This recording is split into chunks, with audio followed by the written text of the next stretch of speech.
I never thought I'd have to say this, but my farm was raided by the cops, on behalf of an HOA that doesn't even have jurisdiction over my property. Let me explain. It all started one morning when I stepped out to check on my goats, a routine I've done every day for years. But that day was different. As I walked toward the barn, I saw something stuck to my front gate. At first I thought it was just junk mail, something they try to slip into your mailbox when they don't want you to notice it. But no, this was something else entirely. A big, bright red notice, secured with a rusted nail right through the center. It looked official, like some sort of government mandate. My stomach dropped as I read the words, "Emergency repossession notice," followed by a list of violations, a hefty fine of $4,700, and a demand that I vacate my property by the end of the week or face immediate removal. But here's the kicker. I don't even live in the area they were talking about. I don't belong to Simmons Valley, and as far as I knew, I wasn't part of any HOA, at least not until that morning.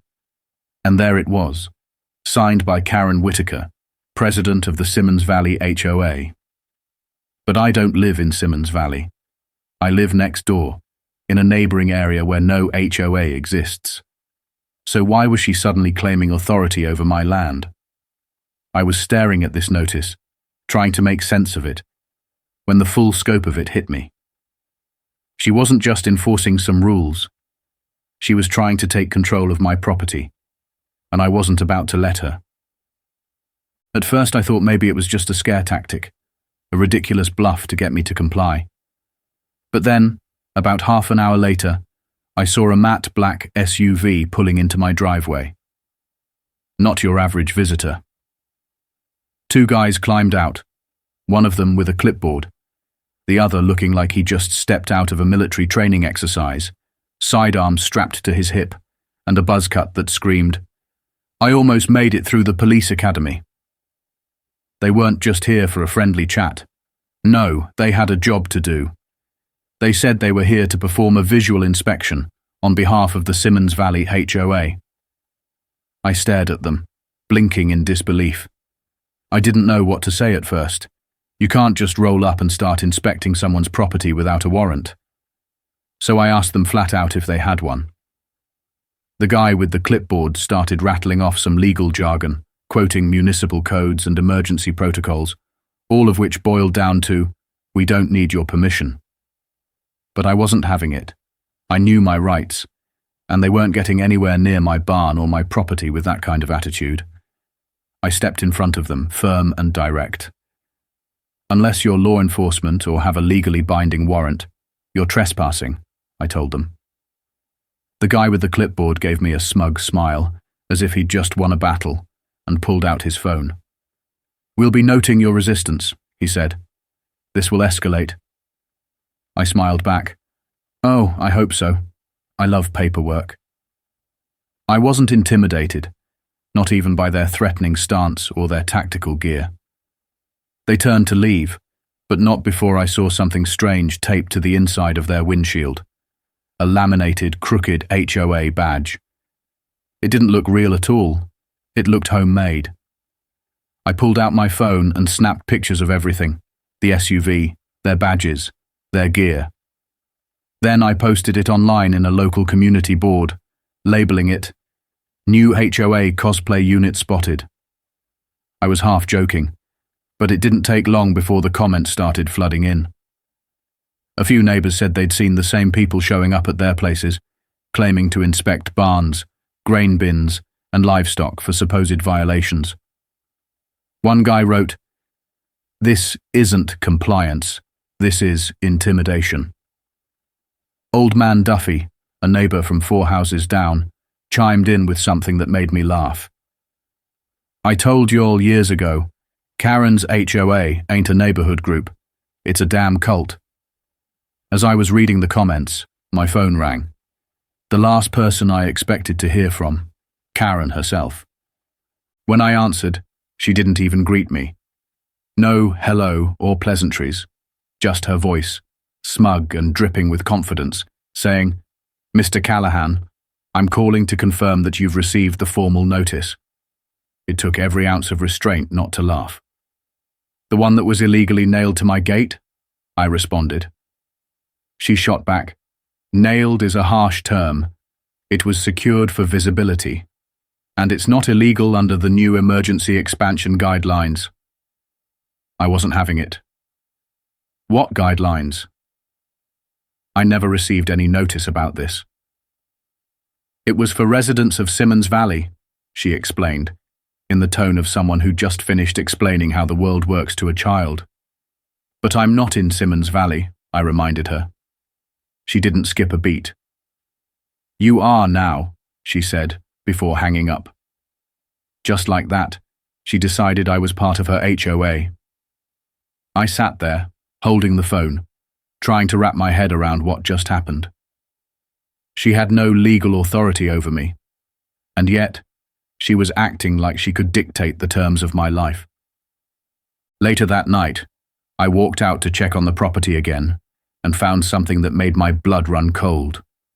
Orange flags, survey markers, lining the edge of my north field. They had been placed overnight by someone who wasn't me. My goats were chewing on a couple of them, like they were just another snack, but the sight of those flags sent a clear message. They were mapping my land. I yanked one of the flags out of the ground, and on it was a set of coordinates scrawled in black Sharpie. They weren't just playing around. They were planning something, and it wasn't going to stop with a fine or a simple violation. Whatever Karen and her crew were doing, it was far bigger than just paperwork. I decided I needed to take action before it went any further. The next morning, I went into town to file a formal complaint. I figured the authorities needed to know what was happening, and maybe someone could help me stop this nonsense before it went too far. But when I walked into the county office, the woman behind the desk raised an eyebrow when she read my complaint. "We've had a few of these," she said. "A few?" I asked. "Yeah, you're number 12. I was stunned. "Has anyone done anything about it?" I asked, hoping for some sign of legal action. She just shook her head. "Most people just pay the fine and hope they go away." Well, I wasn't most people. I wasn't going to roll over. Then she slid a sticky note across the counter. "Talk to this guy," she said. I looked down and saw the name Sheriff Luke Callahan. I knew that name well. It was my brother. And I had a feeling that things were about to get a lot more complicated. I wasn't just going to let this go. I had to do something before Karen and her HOA goons took this any further. That's when I made the decision to call my brother, Sheriff Luke Callahan. I knew it was a risk, bringing him into this whole mess, but the way things were escalating, I needed someone with authority on my side. I called him later that night, telling him everything. I told him about the fake cops, the bogus violations, the fact that Karen had sent a whole group of so-called enforcers onto my property without a warrant. Luke didn't respond right away. He just sat there, quiet, probably processing what I'd just laid out. Then, after a long pause, he finally spoke. "You're not the first, you know," he said, his voice calm but serious. I sat there, confused. "What do you mean?" "There've been others," he said. "Karen's been doing this for years. Different targets, same playbook. This isn't just about property disputes. It's about power. She's been testing the waters for something bigger." I could feel the weight of his words settle in.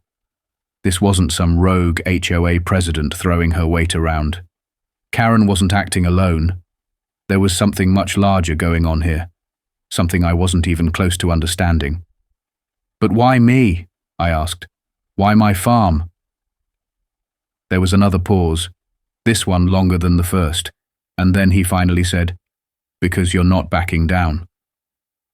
That's what scares her. The words hung in the air, heavy and loaded. And then he added something that made my skin crawl. "Your case is different. It's not just about fines or fences. It's about control, and they've got plans for your land, whether you like it or not." My blood ran cold. Plans for my land? I didn't know what to think. I wanted to ask more, but Luke told me he couldn't talk about it over the phone. "Just trust me," he said. "I'm working on it. Just hold your ground for now." And just like that, I was left in the dark, trying to figure out what the hell was really going on. The next morning, I found out I wasn't as in the dark as I thought. When I walked out to check on the north field again, the survey flags had multiplied. Now there were more of them, more markers, and they were clearly outlining sections of my land, like it was some kind of official survey. It wasn't even subtle. Whoever was doing this wasn't just looking for violations. They were actively planning something. I pulled out one of the flags, looking closely at the coordinates written on it, and it hit me. They were mapping my property.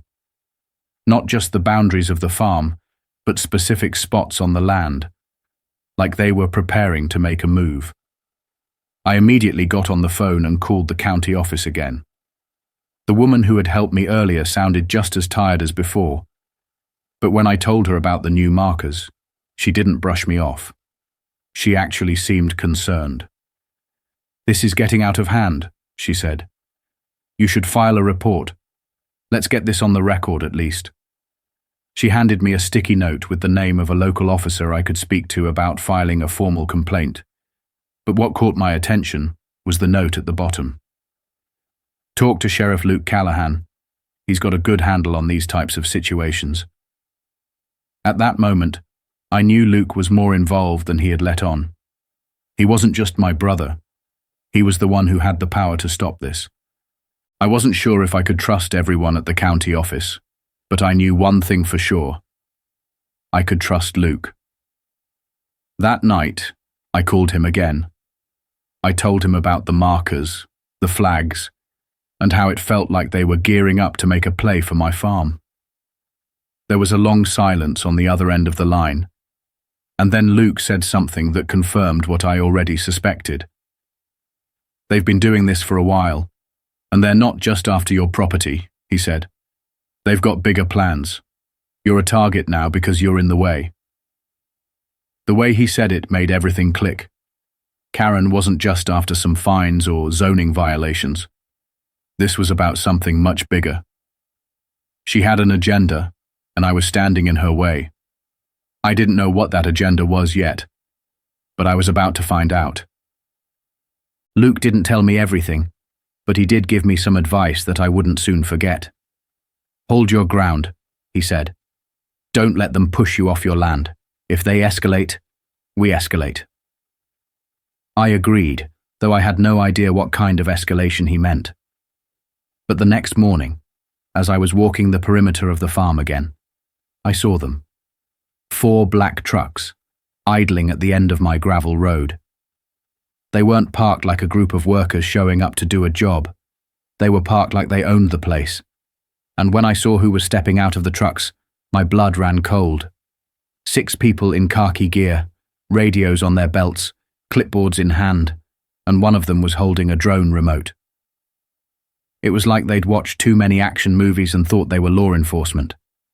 They weren't just here to inspect the property. They were here to take control. I walked out onto the porch, my hands in my pockets, trying to keep my cool. I couldn't let them see me rattled. The guy with the clipboard, the one in charge, approached me first. "Good morning, sir," he said, like he was doing me a favor. "We're here to initiate Phase 2 of your compliance review." Phase 2? I hadn't even seen Phase 1. I raised an eyebrow. "Phase 1 get lost in the mail?" I asked, trying to stay calm. He didn't seem amused. "You received proper notice," he said, nodding to the clipboard in his hand. "You chose not to respond. We are now authorized to inspect and seize any structure or material in breach of code." I wasn't having it. "Which code?" I asked. "I don't remember signing up for any HOA." Then Karen herself stepped out of one of the trucks, clipboard in hand, sunglasses on, looking like she was about to give a TED talk on how to ruin a neighborhood. "We can do this the easy way, or we can do it the hard way," she said, her voice dripping with fake sweetness. But I wasn't buying it. You're trespassing, I told her, and unless you can show me something official, you need to leave. But instead of backing down, Karen just gave a signal, and the others started moving, like they were ready for battle. One of them started walking toward the barn, another started pacing the fence line, and the guy with the drone lifted it into the air, like they were preparing for war. I wasn't going to let them take another step. I stepped off the porch, my eyes locked on Karen's. What are you going to do? Arrest me for walking on my own land? I asked, my voice steady. She didn't respond right away. Instead, she just gave a nod, and the others moved forward again. But I had a plan. I whistled, loud and clear, and like clockwork, my goats came running. They bolted from the barn like a herd of stampeding animals, charging right at the strangers. One of the guys flinched, clearly not expecting the chaos. What the hell? He muttered. They don't like strangers, I said, grinning. Especially ones carrying radios. Karen held up her phone, recording. This is just another example of escalating hostility from non-compliant residents, she said, her voice fake and rehearsed. I gave her a smile. Smile for the camera, Karen, I said, because that footage is going to look real good when it's subpoenaed. Before she could argue, another car pulled up. This time, it was a marked sheriff's cruiser. Deputy Ramirez stepped out, and I could have kissed him right then and there. He looked at me, then at the crowd of would-be enforcers. Everything all right here? He asked, cool as a cucumber. Karen turned to him, all smug. We're in the middle of an HOA enforcement operation. Please stand down, she said. But Ramirez didn't move. Instead, he turned to me.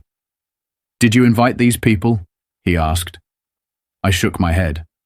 Nope. Then he turned back to Karen. Do you have permission to be on this property? She didn't answer. Then you're trespassing, he said, and it was like a weight had been lifted. Karen's face turned red, and I saw her jaw tighten as she realized she was losing control. But Ramirez wasn't done. He turned to the guy with the drone. That drone? It's illegal to fly it over private agricultural property without clearance. That was the last straw. I could see it in Karen's eyes. She was unraveling. But as her crew started to back off, she muttered something under her breath.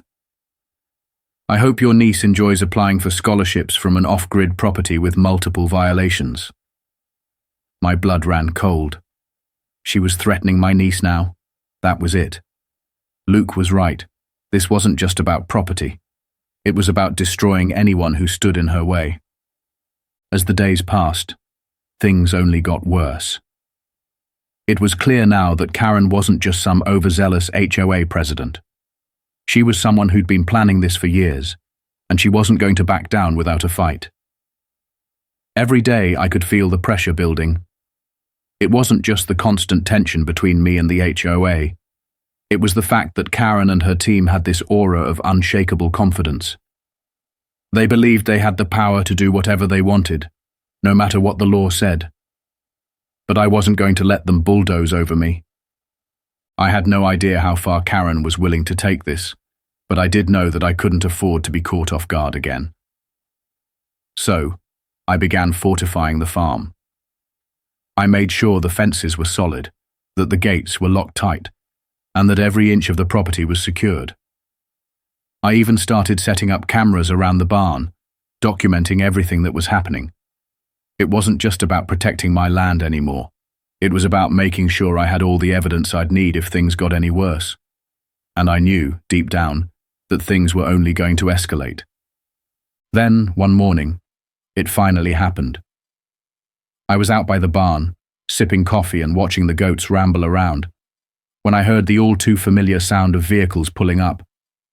I looked up and saw them. 4 black trucks, this time with no plates, just stencil numbers across the sides. The moment I saw them, I knew Karen was making her move.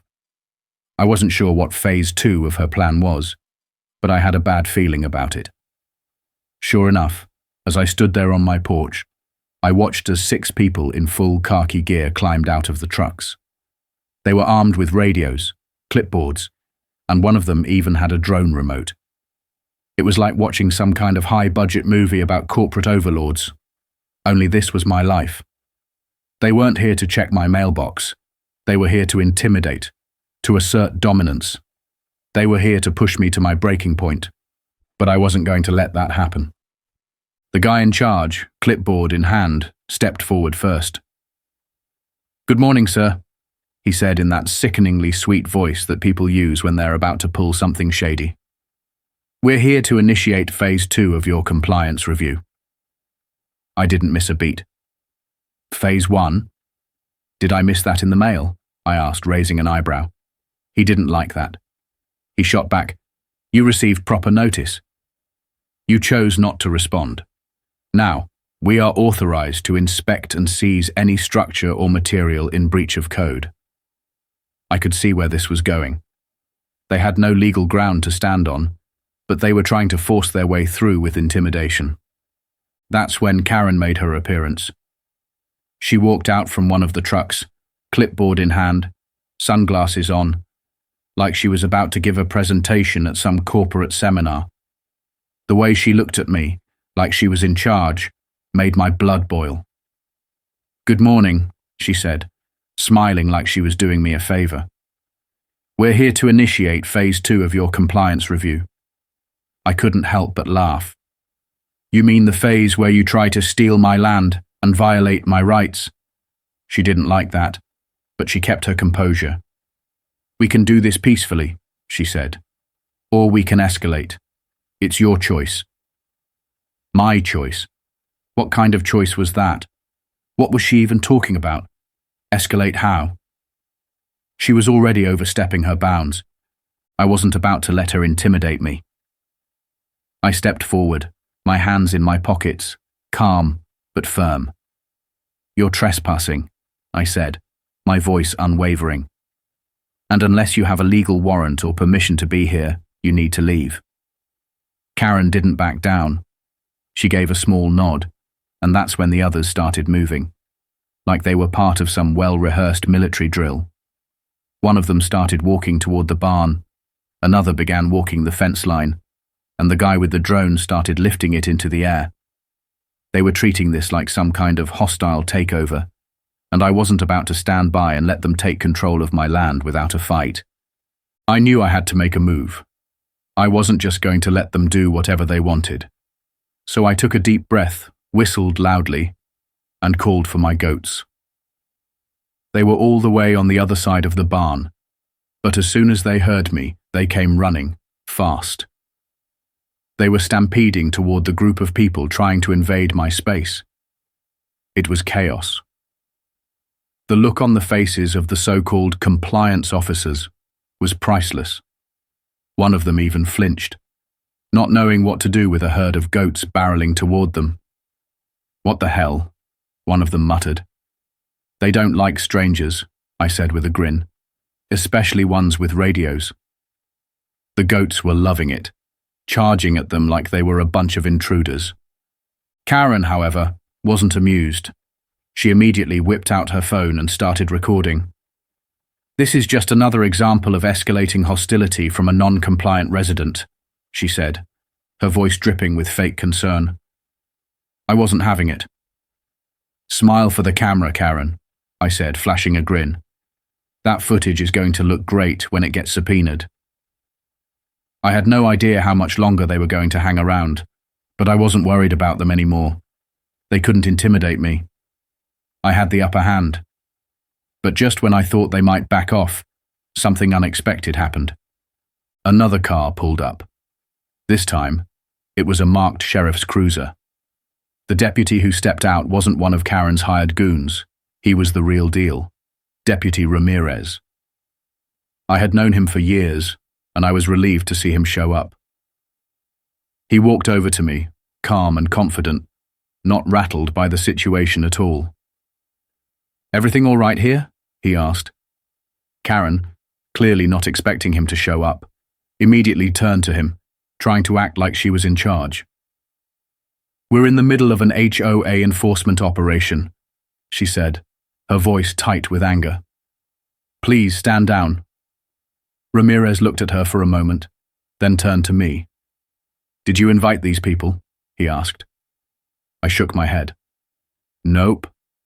Ramirez didn't hesitate. He turned back to Karen. "You're trespassing," he said, his voice firm. "You and your team need to leave." At that moment I saw it, the fear in Karen's eyes. She wasn't used to being challenged like this, not by real law enforcement. I knew she wasn't going to take it well, but she had no choice. She couldn't argue with a sheriff.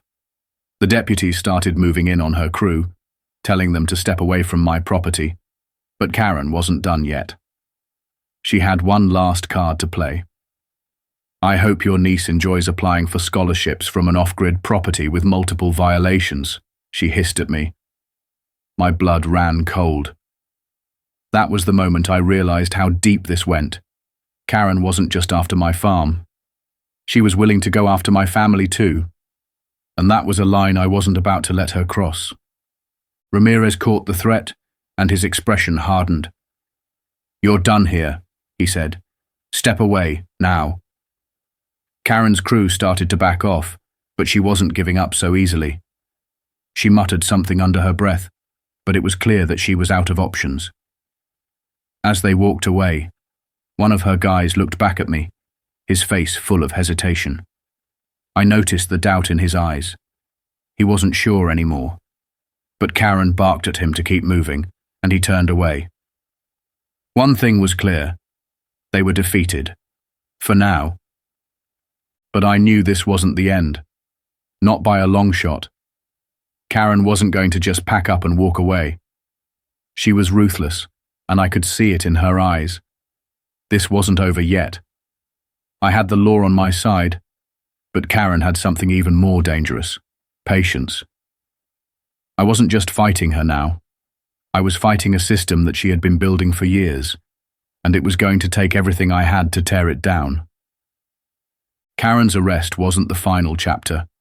I thought it would be. I honestly did. I thought once the cuffs went on, once the fake cops and HOA thugs were sent packing, that everything would return to normal. I'd get back to my land, to my goats, and I'd breathe a little easier. But as soon as I started to think that way, I realized just how wrong I was. Karen might have been caught, but that was only the beginning of something far more complicated. I didn't realize it at first. But as the dust settled, it became clear that Karen wasn't working alone. She had an entire network behind her, people in positions of power, people who had been feeding her information and allowing her to manipulate the system for years. It wasn't just about taking my farm, it was about a much bigger game, one that stretched far beyond my property lines. As the investigation into Karen's actions began to unfold, I learned that she had been using her HOA to not just enforce petty fines, but to launch a full-scale land grab operation, quietly undermining anyone who stood in her way. Karen wasn't just the president of a homeowners association. She was a cog in a much larger machine, one that included developers, county officials, and other people who had a vested interest in reshaping the land around us. Luke had always warned me that the HOA was just the tip of the iceberg, but I never really understood what he meant until now. The more we dug into Karen's past, the more it became clear that she had been working with developers and business interests who were looking to rezone the area, build new subdivisions, and transform it all into something more profitable. And when I say profitable, I mean to the point of erasing everything that came before, tearing down farms, pushing out long-time residents, and making way for luxury homes and retail centers. It was a process that would have taken years if they played by the rules, but Karen and her cronies had other plans. The plan wasn't just to find people and scare them into submission. It was about something more sinister, about taking people's land, piece by piece, until no one was left to fight back. That's when I realized that Karen wasn't an isolated case. She was part of a much bigger agenda, one that had been creeping up on us for years. That's when I knew I wasn't just fighting for my farm anymore. I was fighting for everyone who lived in this valley. People like Old Man Duffy, who had been right all along when he called Karen's HOA a cult. People who didn't have the resources or the knowledge to stand up against someone like Karen, who had the ear of officials, lawyers, and shady developers. But I wasn't about to let them take everything without a fight. The days after Karen's arrest were a whirlwind. The media got involved, and suddenly, the story of the fake HOA enforcement went viral. Karen's mugshot was plastered all over the news. Headlines blared about a corrupt HOA president being arrested for impersonating law enforcement. The comments section lit up with people sharing their own stories about HOA harassment and intimidation. And while it was satisfying to see her reputation implode, I couldn't ignore the nagging feeling that something even bigger was going on behind the scenes. Luke kept a close eye on everything. He had his own team of deputies working overtime to gather evidence and connect the dots. As we spoke more, he shared things that made my skin crawl. It wasn't just the violations and the fake inspections. It was the deep network of corruption. The things Karen had been involved in were just the beginning. We were just scratching the surface of a much larger conspiracy, one that had its hands in local government, in land deals, in zoning laws. I started to see that Karen was only a small part of the puzzle. The bigger picture was much more disturbing. The people pulling the strings behind Karen's actions weren't just after my land. They were after an entire region. And if they could take mine, they could take anyone's. It wasn't just about the HOA anymore. It was about power, control, and money. They were building a future that had no place for the people who had been living here for generations. I tried to keep my head down, to stay focused on my farm, but it wasn't easy. Every time I turned around, it felt like someone else was involved in this whole mess. Old friends, neighbors, even people who had worked with me in the past. They all seemed to have a different agenda now. Some were in on it. Some were too scared to speak up. And a few just looked the other way, hoping it would all blow over. But I couldn't just ignore it. I couldn't go back to the way things were, pretending everything was fine, while this machine kept turning, swallowing up everything in its path. That's when I got the call from Grace Harlow.